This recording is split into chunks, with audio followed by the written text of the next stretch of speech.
tortured as being enslaved people in Mecca. The slaves in Mecca, Sumayya radiallahu ta'ala anha, the first martyr. These are the stories that tend to drive in us something very unique, because if you think about how hard it was for them to put all of that on the line in Mecca without seeing any light at the end of the tunnel as far as the dunya was concerned, and having no one to protect them in the face of all of that torture, and even the desperation of the Prophet ﷺ in wanting to be able to do more for them in this world. But of course, Allah subhanahu wa ta'ala has elevated them in so many different ways.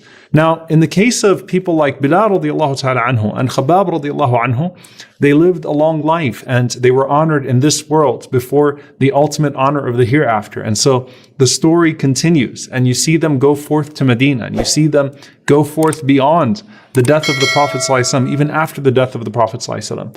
And then you have these others that were actually killed under that persecution and that died as they were being persecuted. Some of whom we will never know their names, but surely Allah subhanahu wa ta'ala knows their names. Shuhada from the Muhajirin, martyrs from the forerunners.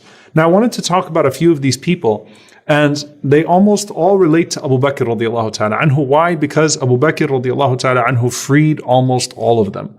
Abu Bakr radiallahu ta'ala anhu was the man who would go around, and when he would see a person that was being tortured for the sake of Allah subhanahu wa ta'ala, particularly the slaves that were being tortured for the sake of Allah, Abu Bakr radiallahu ta'ala anhu would be the one that would pay whatever was necessary to purchase their freedom, and would be questioned, and his sincerity would be called into question by the disbelievers. And even his father says, look, these are people that don't benefit you. And Abu Bakr radiallahu anhu says, no, I'm seeking something else from Allah subhanahu wa ta'ala. And it is only Allah subhanahu wa ta'ala that can please Abu Bakr radiallahu ta'ala anhu and repay him with something that he did not seek in this world from the people of this world. So you look at these people, and you have names that are known. Bilal, who we spoke about, Khabbab, we spoke about Amr ibn Fuhayra. And then you have others. And one of them, subhanAllah, for example, Lubayna radiallahu ta'ala anha.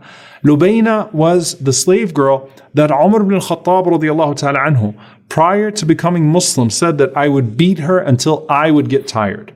I would beat her until I would get tired. You know, he would let her know that.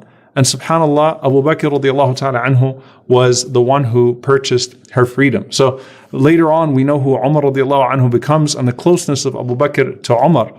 And here you have this situation of a woman by the name of Lubayna, who was receiving the wrath from Umar radiallahu ta'ala anhu at that time, all for the sake of Allah subhanahu wa ta'ala. You have a woman by the name of An-Nahdiyya radiallahu ta'ala anha.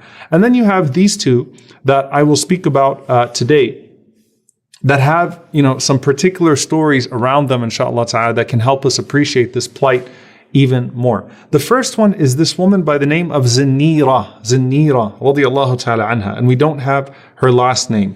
Zinnira radiallahu ta'ala anha was a slave in Banu Makhzum, just like Sumayya radiallahu ta'ala anha. And so being in Banu Makhzum puts you not just at the mercy of any cruel person, but at the mercy of Abu Jahl from Banu Makhzum. So she was one of those who used to be tortured by Abu Jahl publicly and in very nasty ways. And it's said that Abu Jahl had a particular, hatred for her when he would beat her. So we know about the circumstances under which Sumayya radiallahu ta'ala anha, the first martyr of this ummah, passed away, and the nastiness of Abu Jahl towards Sumayya radiallahu ta'ala anha.